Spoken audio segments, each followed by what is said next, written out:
Petco, the already great brick-and-mortar location which I happen to shop at and have always had nothing but a great experience, I can now offer you these great ways to save money on all of your online orders at petco.com, just by using the specialized show codes at checkout for your next order. Use MScene to get 10% off and free shipping on any order $65 or more, and MScene10 to get a straight 10% off with no minimum. Petco.com. MusicSceneTV starts now.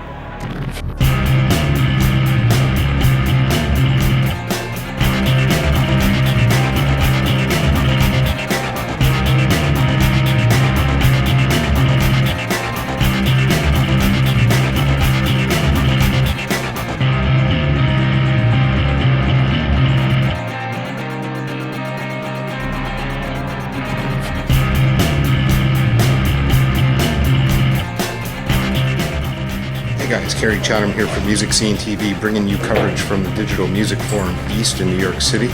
Just got in through registration, and we're here. We're going to be bringing you great coverage over the next couple days of what's going on inside digital music and the music industry. Stay tuned. We're certainly smaller than we were before, that's for sure. But smaller means more agile, more willing to experiment. Quicker to shift from products and services. We can still impact popular culture, which gives us the power to build global brands. Yay. What we do is very simple. We discover talent, and like kind of recently, I guess we should redefine talent as both human and inhuman. I'm not talking about robots only here. It's like from static to mobile, from software to hardware, all that is now talent. We invest in that talent, in the development of that talent. We connect that talent to as many potential consumers as possible, and we maximize the revenue from that talent so that we can reinvest and find more talent. As Opeco's Damien Kulash wrote in this weekend's New York Times op-ed piece, we signed because no banker in his right mind would give a band the startup capital it needs. So, the first thing we had to do was accept that we are living in a track-based world. There's no nostalgia here anymore. The market is, once again, being driven by singles. So we need to make sure that we started creating product for this new terrain. We've had some success. We were lucky enough to have 4 out of the top 5 tracks from last year. In fact, we have 4 out of the top 6 top-selling tracks on iTunes of all time. Artists like Lady Gaga have now sold 35 million tracks globally. It's an incredible number. It's a supernova. And we're not even done with this project yet. You know what they say behind every successful artist? There stands behind them an amazed A&R person. But this is no fluke. We have the Black Eyed Peas, sold over 25 million tracks, Soulja Boy's had a second act, Carrie Hilson, Eminem, all of which have had multi-million selling tracks. Which not only proves that when you look after the tracks, the albums kind of look after themselves. It's a weird, it's like the pounds and pennies analogy. Gaga BP have sold, Black Eyed Peas have sold well over 11 million albums as well. So 3 years ago, digital was around 30% of our revenue. Year to date in 2010, it's over 70% of our revenue is digital. And we're selling large numbers of CDs still, physical CDs. So this percentage is not a function of a diminishing format. Despite what my good friend Eric Garland or Russ says, there is a thriving business to be had here, so enough with the nostalgia. IGA is a digital company. We're succeeding not just because we have hits on the radio, but because we're becoming a consumer-facing company. We're making products that our consumers want. Sometimes the stuff they've explicitly asked for. The most obvious, manifestation of that is like in our direct-to-consumer packages. We've created elaborate, super deluxe packages for, and fan experiences for the ardent, activist fan, and much smaller bundles for the casual fan. More EPs and smaller bundles. The Fame Monster was the first type of this small bundle, and it won't be the last. It's an 8-track album. So, through these offers, we've increased sales, maximized revenue from the hardcore base, we've facilitated a direct conduit between artist and fan, and we've been able to correlate data and analytics for trending and feedback. But this isn't just about like a convenient shopping cart. There's many shopping carts out there. I'm sure there's ones with alloy wheels, and you can get any number of different shopping carts. This is about having a long-term relationship with our consumer. For years, our relationship with our artists and our consumers was based on trust and understanding. They didn't trust us, and we sure as hell didn't understand them. Now we're combining artist direct and visceral fan relationships with IGA's experience and infrastructure, and we can immediately and substantially impact the consumer marketplace. Accurate consumer data and a trusted relationship will bring rewards. So some artists have done this on their own, some of our artists have done this on their own and have achieved great results. But when they partner with us, the results look a whole lot more impressive. This is a real sales chart, but I've hidden the name of the artist to protect the innocent. So the mantra here is attraction, retention, monetization. We believe in better living through technology, but there's no one technology solution out there. There's no magic bullet. So we have deals with EchoSpin, Topspin, Moses, and NetBiscuits. From TuneCore to TuneWiki, we offer the best of breed tool set for our artists to connect directly with their fans. When these companies stop innovating, we stop using them. There's no enterprise value in this for us. We're only out to represent the best for our artists and for the consumer. So my boss, Jimmy Ivan, has a very complex litmus test for when to and when not to use technology. It says that when the cat is bigger than the ship, you keep the cat. When the shit's bigger than the cat, you get rid of the cat. And that's pretty much what that's our technology mantra. So IGA has now real engineers and real analysis on staff. This is a first, like not just promotion people, but real engineers and real analysts. No offense, Ted, we like analysts. So we finally have a system in place that can interpret this feedback loop. This is all part of artist services. At the platinum level, these services enable our artists to fully leverage their global status. At the developing artist level, we supply a tool set that enables the best possible connectivity between fan and band. And new deals with third parties will soon allow even unsigned bands to have access to this tool set, and which will be easy to use.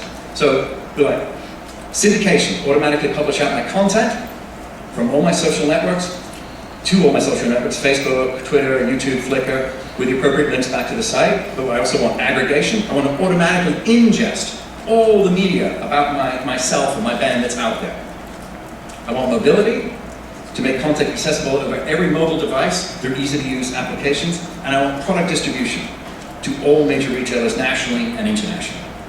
So these digital solutions are part of the first step of an artist services and rollout of all these projects that have completely changed the way we look at how products are sort of set up and how they're released. It's not just one big bang street week. There are multiple release events now for every project. We still have a place in the value chain as long as we remain relevant to the artist and the consumer and the technology that connects them. We may have cut staff and we may have made roster adjustments, but our size, and here size is really defined by the number of successful artists on the label, not necessarily the number of employees. Our size is our strength. There are over 23 million interactions with UMG content every day across Facebook, MySpace, artist websites, Twitter, YouTube, places where we can collect some form of data. It's an immensely powerful ecosystem, and one which we're only just beginning to understand, come to grips with, and really try and harness that idea of pulling people in, not just pushing product out. So our company is now divided into three parts, all linked by the spine of these artist services. We have content, that's the discovery, development, of experience. We have demand, the building and demand of that content, and we have revenue, which is the monetization of each stream. Revenue here isn't just like track sales or album sales. It can be revenue from touring, from 360 deals, brand partnerships, sync, merchandise. We own Bravado, so we have a vested stake in merchandise as well. VIP experiences and video revenues. I mean, you'll be hearing much more about video revenues from Rio during the Vivo presentation. But suffice to say that people like Soulja Boy have had over 500 million views on YouTube alone, and that's translated into real revenue for us. So it can be advertising revenue, it can be PCD virtual merch, it can be microtransactions from a social network game, it can be a new line of Mary J. Blige sunglasses, or it can be developing a #1 iPhone apps like Rhythm with will.i.am. We will shortly be announcing some other kind of interesting social network games and connected digital product. But we're not only adapting to our new business to fit the new economy, we're actually expanding into entirely new businesses altogether. These new artist services and the consumer focus lay the groundwork for better partnerships with our artists. It's really, really important. You can't have partnership without trust and understanding, as I said before. Partnerships that lead to new businesses where we're only limited by the scope of our imagination and the quality of our execution. Which leads us finally, and inevitably, to Beats, a company founded by Dr. Dre, Jimmy Iovine, and Universal Music Group. Beats started as headphones, which you may have seen in a few IGA videos of late. These soon became the must-have accessory for any self-respecting NBA star, film star, Olympic swimming star, TV star, you name it, they all wanted Beats. But Beats is now building into a sound ecosystem across all platforms. The next stop was the PC. Because the computer is now the center for home entertainment. It's also responsible for eroding our sound, the sound of our product almost as badly as those little white earbuds. So the PC was the next link in the sound chain that had to be fixed. By the end of this year, the Beats audio system will be in over 1 million HP computers. Listening back to badly ripped files on crappy earbuds is like watching Avatar in grainy black and white. It's just not an experience you want. You know, you might as well be listening to the Beatles remasters through a toaster. An entire generation has grown up thinking that this is okay. This is how music is supposed to sound. It's meant to sound like little mosquitoes in a bell jar. What's that sound? Oh, that's Led Zeppelin. The next stop will be dealing with file formats themselves. Like I said, IGA is a digital company. We wanted to release the best possible digital product, and that's what we intend to do this year. Who'd have thought in 2010 a music label would be leading the crusade for sound quality in consumer electronics? But that's exactly what's happening. It took a while for the stock to catch up with demand, but we've had a 10% week-on-week sales increases since 2009. In fact, retailers noticed there was no downward pressure whatsoever on our product. Literally, kids were coming in with dollar bills, putting them down at Best Buy, and paying $350 for a headphone. Our media was beginning to make more and more noise. So much noise that Best Buy came to us and offered us floor space for a new department called Club Beats, a fusion of dance and DJ culture and technology. Can you imagine? Best Buy actually offered us floor space. The irony. I mean, really? It's about as likely as Brad Pitt leaving Angelina or Susan Boyle. And if I'd said that, like 2 years ago, you'd have had me committed. Beats isn't a product. It's an idea. An idea that sound is power, that sound is a conduit for emotion, that if it sounds better, you'll get more emotion out of it. 160 years ago, a great storyteller, Charles Darwin, stated that a species had to adopt and adapt in order to survive. I'm not saying that headphones are the answer to the woes of the music business. But Beats is the distillation of everything I've just talked about. And it's the type of company that IGA has really evolved into. A digital, consumer-facing company, leveraging the weight of its artist, and the experience of its staff, and the technology spine of auto services to launch into new business ventures. And that thinking, that willingness to invest and develop talent that we believe in, that passion and spirit of adventure, that is our future. Thank you for your time.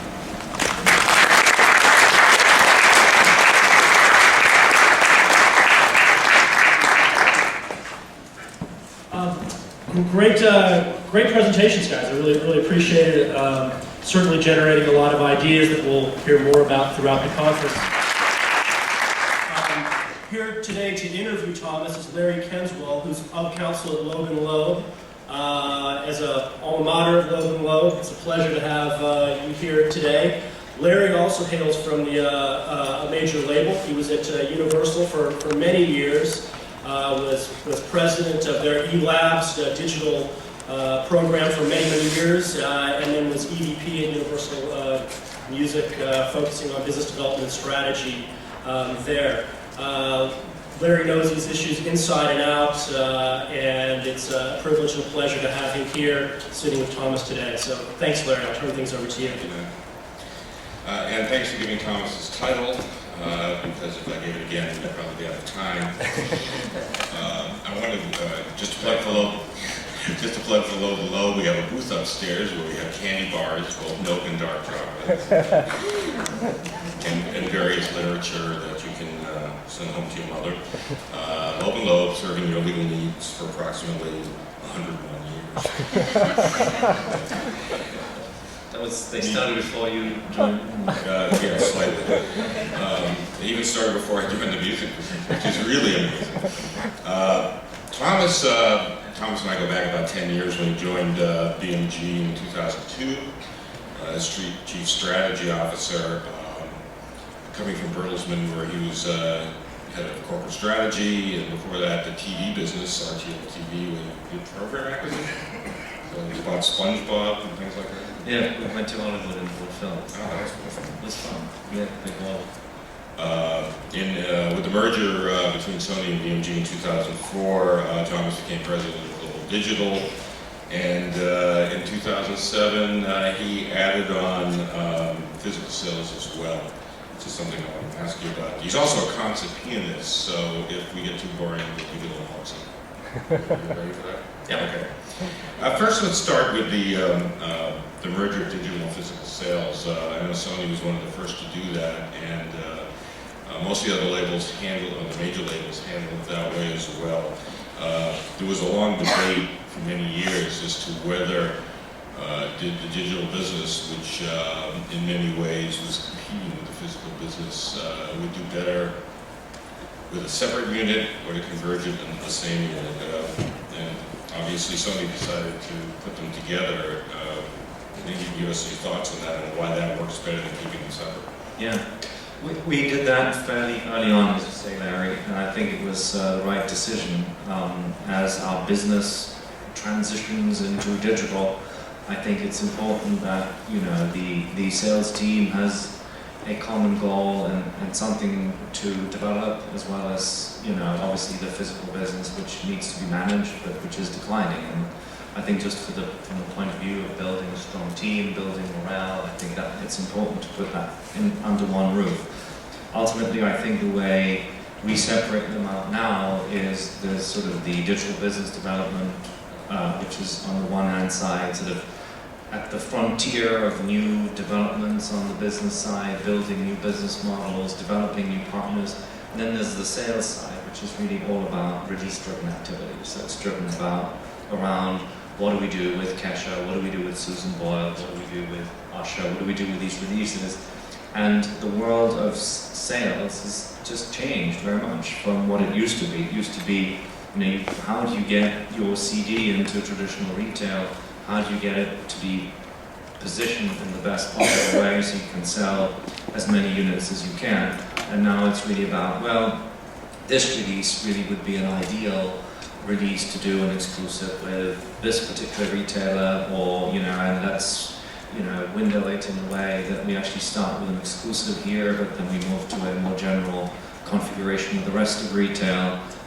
So I think it requires a lot more imagination to work with the labels and to make a more bespoke offering to the market, depending on what the demographic is that you're trying to get to, what the repertoire is, what the genre is that you're marketing. And so that release-driven view is the sales view, and the account and business model view is the business development view. And I think those, both are, certainly the sales side is a digital and physical integrated view. If you don't know what you're doing with iTunes, all you know is what you're doing with Target or Best Buy or Walmart. It's not a very interesting proposition. Well, let's talk about those different sales channels then. We've seen some of the marketing presentations, so the research presentations from 2009 and from Russ, and physical continued its decline overall, and digital was flattening. What was happening at Sony? Yeah, well, we had a pretty good year. I think we were fortunate to have a lot of very strong music that resonated extremely well with the market last year. We were able to gain 3 points of market share to be close to 29%. We are now in the United States. We have the largest owned market share of any label. Universal is still a little bit bigger, but they have a much larger distributed share. So we actually were able to increase the number of units we sold, or unit equivalents last year, and we were the only label that was able to do that with very strong We're the biggest catalog label now, we're the biggest physical label with, obviously we did extremely well with Susan Boyle, we did extremely well with Michael Jackson, but also with Kesha. We're very, very happy with our latest Sade release that sold 500,000 units in week 1. So there is a market there when you hit the right demo, and we were very, very pleased with that. Having said that, in spite of that market share growth, the business has obviously declined and continued to decline in 2009. The physical business has declined, although the last months of the year, particularly the month of December, was a good month, so decline has been less than maybe some people thought. And in the digital side, the somewhat lower growth rates that we're now observing are really masking the effect that there are different businesses within digital that exhibit very different growth patterns. So you still have the download business that is growing rapidly, although its growth has also declined over time, as you would expect. But overall, the value growth, certainly the dollar revenue growth in the digital download space continues to be strong. You have the ringtone business, which we relied on for many years as a very profitable ancillary, business that was marketing and selling the singles that we were creating as personalization tools, personalization on cell phones. It's definitely taken a strong decline. If you look at the overall market in the US, they were down 30% overall. So that's a significant decline. It's a faster decline than the physical CD. So now you have a component of your digital business that's actually declining faster than the physical CD, which we had to deal with. I actually think there is still quite a bit of life in the ringtone business, and once the apps on our smartphones really take off, that there are much more convenient ways of buying ringtones. Anybody who's ever bought a ringtone today knows how somewhat clunky the experience is and how much better it can be made if you did that properly on that board. Then you have other businesses that are effectively flat. The subscription business is relatively flat, but we're very excited about the opportunities there.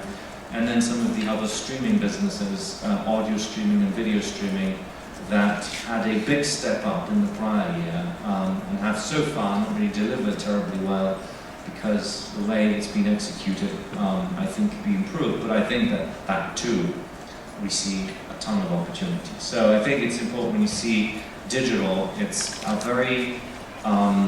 a portfolio really of different businesses that perform differently, and so it's our goal, our task, to really make that portfolio grow more rapidly. And as the S-curve of innovation and the growth curve of innovation somewhat flattened out in the last year and a half, to get a new S-curve growing. Earlier in the afternoon, there was a distinction made between music as a product and music as a service. And I think one of the starkest examples of this is the difference between selling a download and trying to get subscribers to a paid subscription service. The subscription services, were they down this year? Yeah, the way I think in the US, you look at the traditional subscription services we did paid for, the Napster, Rhapsody, some of the MusicNet powered services, and in the aggregate, there was no growth there. Do you think that's a factor of demand, or is it a problem with marketing and pricing of the services? I think it's principally an issue that we've had for a while, but I think that's sort of exacerbated over time as you churn through the subscriber base, is that there hasn't really been a great device-service combination for these services. That I think is the key element. I think in terms of price, $15 is maybe, you could argue about the price, but I think, and there's various ways people add downloads now to these services, or sometimes reduce the price. The Spotify service in Europe is a €10 service. So I think that's probably a price point if you don't attach any downloads that we're sort of moving towards. Well, one of the services now gives unlimited streaming for the price of the is it 5 or 10 downloads, which they also give you. So it's essentially on PC only. Yeah. On the PC. On the PC. Yeah. So that's important. So it's essentially free PC streaming. But again, it doesn't work on your iPhone. It doesn't work on the iPad. I think what the consumer ultimately will be interested in paying for is full portability of that jukebox. And what we're seeing in Europe is a renewed vigor and a massive interest, and from the point of view of consumers, and hundreds of thousands of sort of consumer acquisitions in terms of paid subscriptions. So the subscription development in the US may be flat. But when you look at some of the newer services that are coming out, bundled with some of the carriers, as well as some of the premium, other services like Spotify, you can see hundreds of thousands of paying subscribers developing very, very rapidly. Which So shows we keep hearing about Europe, but why aren't these things happening in the US? Yeah, well, so I mean, some of the services still have not been licensed here, and so there's a discussion around the terms of those licenses. But I think that the general theme in my mind is that premium access to services that work well and that have the proper device connection and actually work on smartphones have a lot of life in them and should be very, very exciting. And when you actually look at the European services and their growth, it's actually from the point at which they were allowed to put their apps on smartphones, iPhones, other Android smartphones and so on, that growth has started. So I think that's really one of the biggest opportunity is that premium access opportunity. There may be a free component to get people in and to have them start using the service. And the other piece I think that we keep overlooking is that for these services to be very successful, it takes really great execution. And great execution means a great user interface, a great presentation, a very fast way in which the video or the audio comes to the consumer with very little latency. And we've got some services now that I think have that down. So it's an exciting time. We've had a series of services that launched in Europe and now in the US. One was Turkey's comes with music. The obvious one now is Spotify. If you were to bet $10, would you bet 4 against Spotify launching in the US this year? Yeah, I would bet 10-4. I think there's a lot in that service. I think that will make it, I think, very popular in the US, and we hope that everything can be resolved so that this can be a thriving service in the US as well. I think that they have a lot going for them. Nokia, I think, is a wonderful service. We're seeing a lot of take up in countries around the world. I think some of the developed countries of performance has been maybe a little less than expected, but again, not every territory is the same. I think that there are particularly developing territories that as an industry we have really had very little engagement in because piracy has been so strong, and I think services like that can bundled with a mobile phone, I think tend to be very, very attractive in environments where people don't want to sideload from computers and all that, relatively complex sort of activity that goes on about selecting things on your computer and then having a cable connected to you for all that stuff. If you can circumvent that and go straight to a device that has the music on it and it has it on it again, it's the user proposition has to be simple. And I think even in developing countries that aren't as PC focused, I think there's a lot of life in this. And I think that the key in all of this, in both of these examples, phones that come with music, streaming services that upgrade to paid premium subscriptions, the key to all of this is really the mass market. Because the mass market has not been touched by digital music.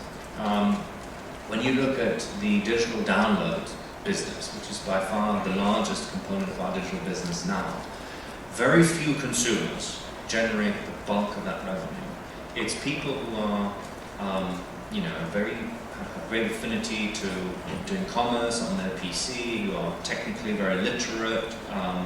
Most of the people in this room it's a self-evident proposition to download a song and sideload it to your iPod or iPhone, but many people, don't want to go through that trouble. In fact, many people who are on the internet and discover music don't want to go through that trouble. So it's a relatively small group. It's a single-digit percentage of the US population. It's less than 5%, I would say, that give us 80% plus of our download revenue. That's quite staggering when you think of it. Less than 5% of the US population give us more than 80% of the digital download revenue, which has already grown to such a large size. And what that tells us is that, while there's 50% of the population that bought a CD in the last 6 months, while there's, billions of YouTube and Vivo streams, while there's, millions and millions of MySpace Music fans who go to these websites, the actual consumption of digital music has not yet reached the mass market. And I think, in my mind, the opportunity is there if you can entice them with something attractive. And I come back to the streaming service in Scandinavia. The Spotify numbers are such that A, piracy is massively being reduced because people use the legitimate service. And B, the take-up rates, the conversion from the free to the pay, are really quite amazing. They are reaching demographics and users that have not had anything to do with digital music in the past, but that really seem to be very positively engaged with it in this environment. What are those conversion percentages? You should ask them yourself. I'm not going to talk about their numbers, but it's high. It's from single digits to double digits, depending on territories, and I think that's we find them very encouraging. One European digital executive said that they have to be around 10% for it to make sense. It needs to be that high. I think it should go. That's about the kind of threshold number that you should try to accomplish. Yeah. Okay. By the way, if anyone has any questions, you don't have to be Debbie Newman, step down to the mics. Just remember, there's no stupid questions, there's stupid people, so don't be afraid. Let's talk about video. You mentioned Vivo. There was a op-ed piece in the New York Times last weekend by an artist who pointed out that Vivo might not be quite as good for the artists as it is for the companies that have founded Vivo, which is often a question that comes up when companies start up, when labels own rights to artists, form a new company for equity value around that content, and the artists may or may not be making more than they used to as a result. We know Vivo is doing very well as far as usage and uptake, although most of those numbers are coming direct from YouTube. But can you address an artist's concerns as why Vivo is good for an artist as opposed to the old way of doing it on YouTube? Yeah, I mean, when you look at the music video environment, we used to produce music videos purely for promotional purposes. We'd have no commercial outlet for them. We'd give them for free. We'd rush them to MTV and beg them to play them, and they built a whole business out of it, and we never got a dime. And that was good when we were selling lots of CDs. I think in the world of today, it doesn't work like that anymore. So we started to license the music videos to various partners, and the first sort of generation of commercializing music videos was when we did deals with Yahoo, AOL, and TV.com, various partners. We would put them up on their websites and would pay us a per stream fee, which we would take in and share with the artist, like any fees that we would get from sales of their product, and we would share them with the artist and the royalty, as we would with the advances that we would get. So that was the first generation of outlets through which we commercialized music videos, and then came YouTube. With a completely different level of streaming activity. And again, we did these deals. We did the YouTube deal, and then they got acquired by Google very shortly thereafter, and we got some per-play fees. And what happened then was that consumer interest in these videos was so vast that the streaming volumes were so high that they felt, gosh, it's very hard for us to keep up, and it's really burning a hole in our, even in Google's pocket, because we're kind of we're paying the labels, we're not really, and we're not really monetizing it in a way that we should. which was connected to the fact that advertisers were not very keen to buy ads when it wasn't clear which of the videos were true premium videos and which of the videos were just user-uploaded videos. And the way it was done on YouTube, even though the premium videos were detected using fingerprinting technology, and you could therefore somehow account for them, the consumer experience wasn't one that an advertiser would say, yeah, I really want to put an ad against that because it's sort of in the middle of the cat on a skateboard and the karaoke singing here, and then there comes along a Beyonce video, and you kind of go, wow, that's not necessarily the best environment for a premium advertiser to be in. And that really, the realization of that led to the creation of Vivo, because we said, well, it would be a better commercial proposition if we could create a premium environment in which we could create a sustainable business model for exhibiting these videos to consumers, where advertisers would have real interest and would buy, would put their commercials into and buy the real estate around it, and hence Vivo. And Vivo really is, when you search for a video on YouTube, it takes you to the Vivo landing page, you can go to vivo.com if you want certain other features like with lyrics. So now the question comes, what do we do with the artist? And clearly now you have a venture, and it's in a business, and the business is to sell these videos and make more money than the fees you collected initially on the videos. And as a result, the record companies license as well. There's a sustainable model suddenly. It's not a income stream that potentially dwindles away because there's no revenue base to back it, except for the funding largesse of the owner of YouTube. But it's actually a business that has a sustainable base to deliver license fees to the owners of the copyright, and hence also to the labels, so to the artists. So that's how Vivo works. We license the content to Vivo. Vivo pays the record companies a fee, which still puts Vivo massively in the red. It's a big startup. It's still losing money, but we're funding those startup losses. We have a venture partner that was reported, the Abu Dhabi media company. They're helping us to fund the losses of this startup, and so we're creating a company. It's like we're investing into retail. If we were to buy brick and mortar stores, the money that we put up to buy them, even if they were selling CDs, it's a business building exercise that ultimately creates value for the shareholders, hopefully, but in the first place generates an income stream to the rights owners, which obviously is shared with the artists like any other stream. So well, it seems like the source of the complaint was in line with the age-old complaints about looking at something as a marketing tool or as a revenue tool, and the conflict between those, which is continuing at all levels of record companies and the digital businesses as well.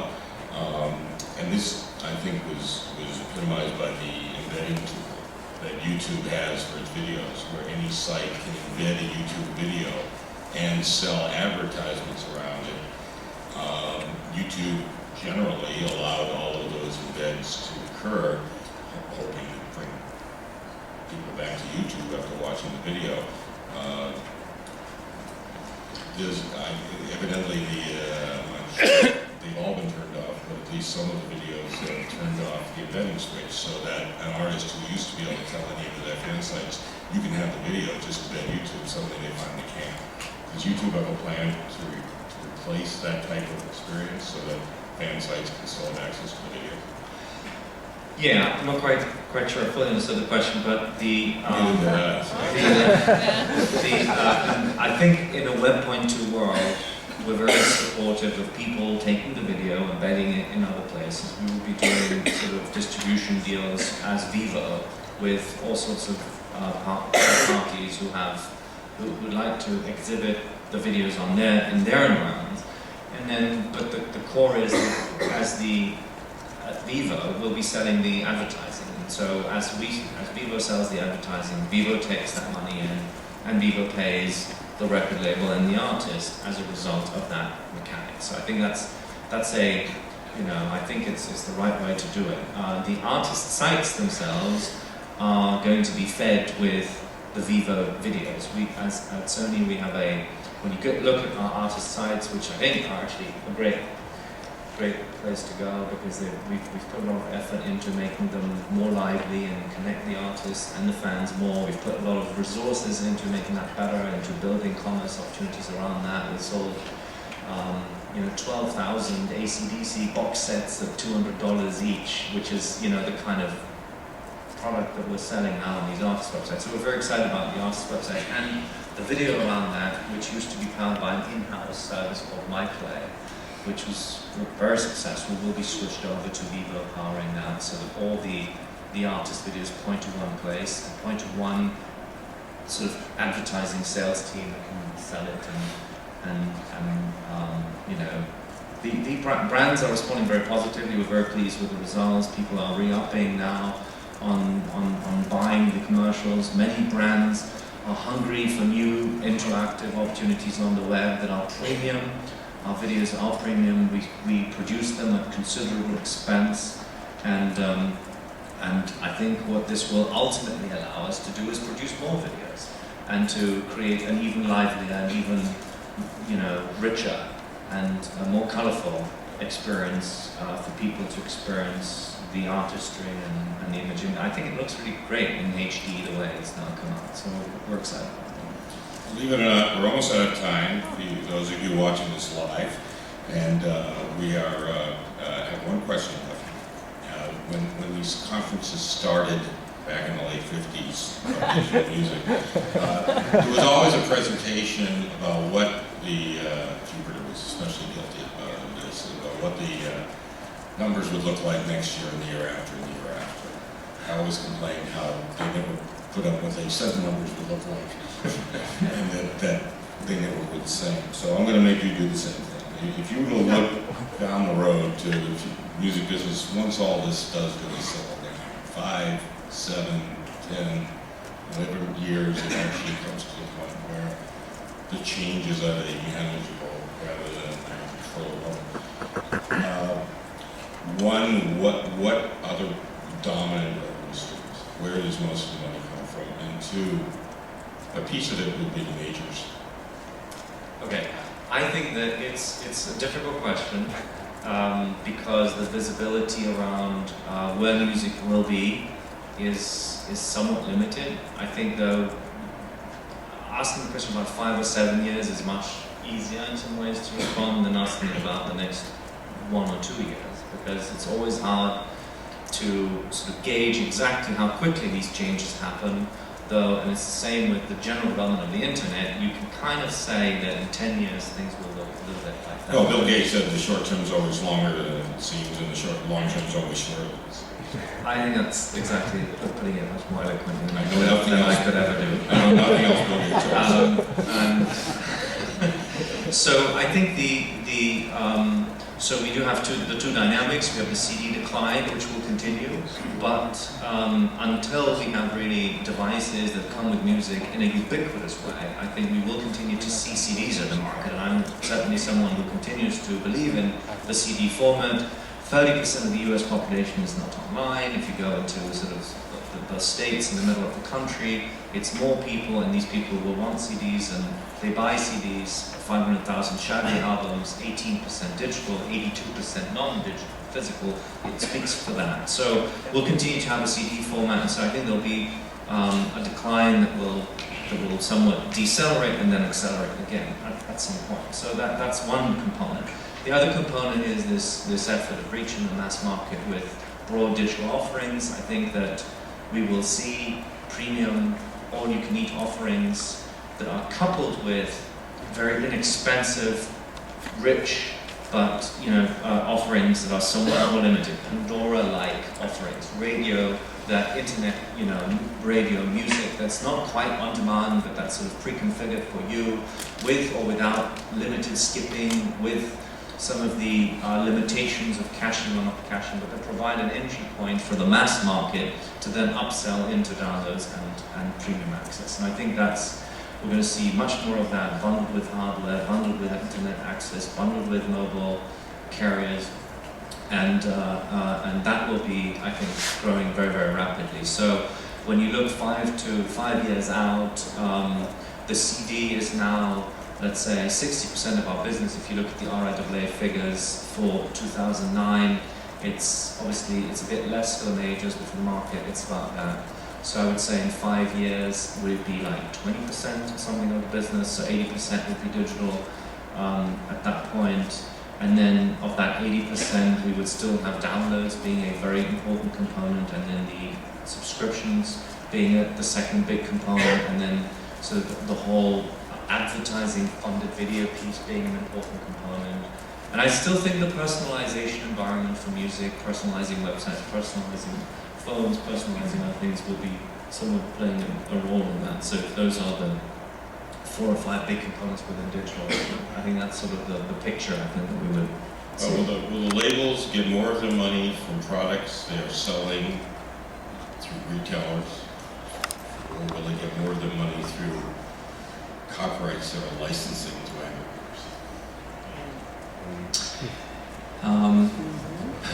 That's a good question.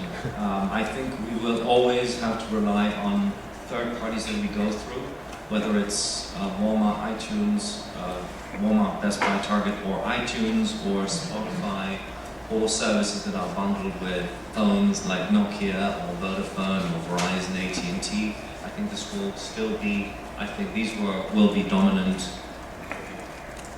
The share of that will be dominant. I think we'll also build a direct-to-consumer business where we increasingly sell certain products direct to consumers, where we have vertical portals, vertical stores, all you ever wanted around a particular artist, which combined with live and merch and other things can get you into very, very interesting environments for commerce. So I think that will be the other piece. And then there is other businesses the record labels will be building in terms of not just retailing audiovisual products, but dealing with advertisers, dealing with sponsorship, dealing with the AO 360 deal that will also be an important component. But I think it's very important we get our core business right. We get the business around audiovisual rights right. We really focus on that and do that very, very well. We're innovative and we're out there and we're changing things and we're embracing new business models. We're excited about new business models, and we do the right thing that gives consumers what they want, that make our music as accessible as possible, that plugs it into social networks, that makes the artist connect with their fans in ways that was never thought of before. And that richness of that environment, I think, is really what we're going to. As a personal observation, you definitely weren't that sprayed when you took this job on. Do we have any questions at all? Over here. Eric Defone with Music Is China. Just have 3 quick questions. You spoke a lot of mass market, reaching the mass market. What do you think the role of niche marketing and retailing is, and wouldn't that be more powerful than mass marketing? On that point, you also spoke of personalization. When will I be able to personalize a home video with a track from Sony and do it in an affordable way where the transaction cost is small? And finally, I'm hearing a lot about labels going into retail, which is something that labels have never really been a part of retail. They've always worked with retailers. Has that been something that has kind of contributed to the present difficulties of labels? And secondly, should labels be in retail or should they be in artist development? I think that was more than So I think with respect to niche marketing or niche sales, I think it's a very important point. I think that there are markets that are underserved in today's digital environment. If you're a classical music fan, where do you find, a site that really helps you find, your tracks by composer and movements and all that stuff, and metadata is well suited for that. If you're a hard rock fan, there could be environments that would be much better suited. So I think actually there's a big, bright future in creating environments that really cater for these niches and these fans. So I think absolutely I wholeheartedly endorse that. And it's just another aspect of bringing more people to the digital environment that don't want just the one store that has everything, that isn't really catering to their needs. So absolutely. The second question was around personalization. I think, yes, I think personalization can take on a much broader notion than what we've seen purely with ringtones. You know, when you put your Facebook page together, you put photos on it, and they tell us about who you are. Well, the music you listen to tells us a lot about who you are. And the word of mouth sort of connection between consumers, which social networks like Facebook allow, is really a perfect place for people to take music and sort of make it the soundtrack of their virtual life and put it into the internet and on their Facebook pages and, you know, tweet about it and so on. So I think that whole notion of bringing music in as a personalization environment, what it requires is a very fluid, very frictionless environment where you can just access the music and plug it in. My ideal of this would be, well, if you pay a $10 subscription somewhere, you should be free to like put your music anywhere you want it and recommend it to any of your friends who are, you know, anywhere else. And anybody should be able to do it. If you're making a music blog, you should be able to put the links into that blog anytime an artist is mentioned. Anybody who's at least paying the minimum fee should be able to access that. So there's that sort of element of personalization that goes beyond ringtones.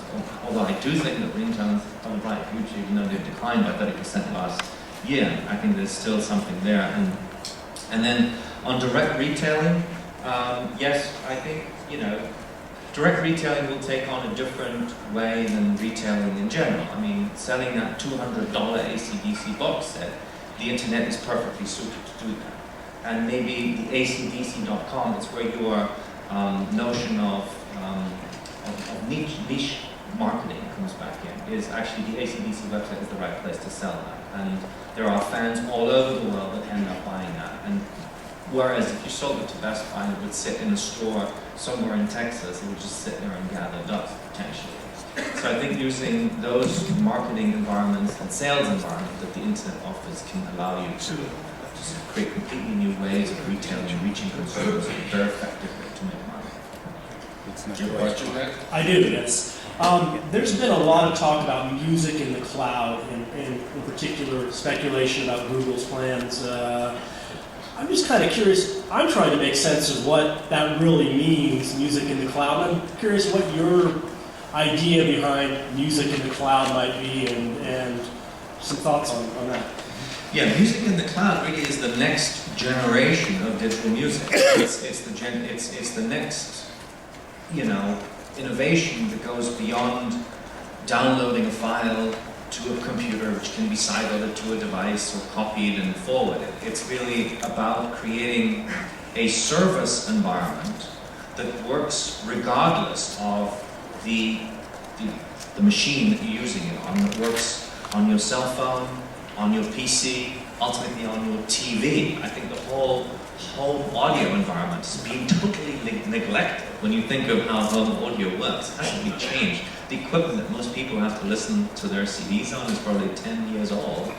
They might have put a DVD player in, which they now use to play their CDs, but to bring music into the living room, to bring it into the car, to bring it on the phone, to put it on the iPad when it comes, and all those other devices, and to have a seamless experience across all of these devices, because the music is not tethered to one device. The music sits in the cloud, and all of the devices point to the cloud, which means that when you change your playlist on one device, it, by miracle, changes on all other devices. You've just been on the go, you've selected another song on your iPhone or on your Android phone, you come home, you switch on your TV, go to that music environment, and the changes you've just made are there as if by magic.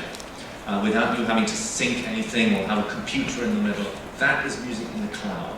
It's like moving email from the clunky where you used to have email when you had your CompuServe account and you'd download the email and then you'd have to upload what you'd send, to the server base in the cloud email that you could access from any computer or any cell phone. So I think it creates a much more fluid environment, and one in which music is much more easily and seamlessly managed across many environments. And that's, I think, the vision that's now very exciting for Google, exciting for Apple, exciting for Spotify. It's that environment which I think is part of a new generation and a new growth curve for music that we're very excited about as well. Can I ask the question, please? I've got a very loud voice, so I'll not move. We're talking about labels here, and we're talking about artists, but how is this going to key in with publishing organizations? And PRS, for instance, had a big row with Google. Personally, I'm glad that Google won, but I really would be interested to hear how you see you're going to deal with the GEMA, SOCAN, BMI, all of those organizations that have got a different perspective on this. You know, what PRS called streaming, they got very cleverly got a legal definition of this, and so it's very hard now to change that. You know, so they're calling it broadcasting. Right. You see, and so there's going to be a problem there, isn't there? Yeah, it's a big issue because the way the rights are split between the songwriter and the recorded music have made our industry very, very cumbersome to deal with. Because you've got to get the record labels. In order to do that, you've got to get the 4 labels, the 4 majors to come along. And then you've got to go, especially if you want a global presence, you've got to go country by country and get all the publishers and the collecting societies on board. And it is incredibly difficult for the services. And I think the heartache they have with the publishers being, you know, the ones that make life often very difficult for them is very severe. I don't know the answer to that other than you've got to find a way. I do, my card will be available right after this. What you need is a good lawyer, and Low needs some business. Yeah, well, All the public parts are very good. the other problem in this country is also the split between the performance right and the copyright, the copying right, the download right, which leads to jurisdictional issues and definitions about what's a performance and what's a copy. You need a good lawyer and a cheap one. That's not low. There's no system. Thomas and Larry, thanks a lot for your time today.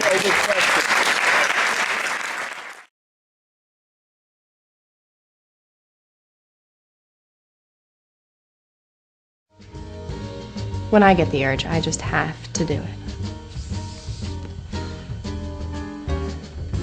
But if you're a smoker like me, you can't always light up wherever you want, and that's why I use Blue. It's my anytime, anywhere electronic cigarette. That means I can enjoy my Blue in clubs, bars, restaurants, or wherever I want. Blue contains no tar, produces no secondhand smoke, and doesn't burn. So there aren't any offensive odors. Blue looks and feels like a real cigarette without the need for lighters or ashtrays. And it's cheaper than smoking regular cigarettes. Oh, and then there's my Blue Pack, which charges my cigarettes when I'm on the go, so they're ready when I am. Now when I get the urge, I grab my Blue. GoDaddy.com, the world's #1 choice for domains. And for the best customer service and support in the business, you have to GoDaddy. I can say that I've personally been a GoDaddy customer for years, and all of my past experiences with GoDaddy have been nothing but great. You can easily save money on your entire web presence by using these show codes at checkout. MSTV1 for 10% off any order not already discounted. MSTV2 will get you $5 off your purchase of $30 or more on non-discounted items. MSTV3, you get a .com domain name for just $7.49. MSTV20H for 20% off hosting. MSTV SSL for your secure socket layer certificates. That's right, for just $12.99. You got to GoDaddy today. GoDaddy.com.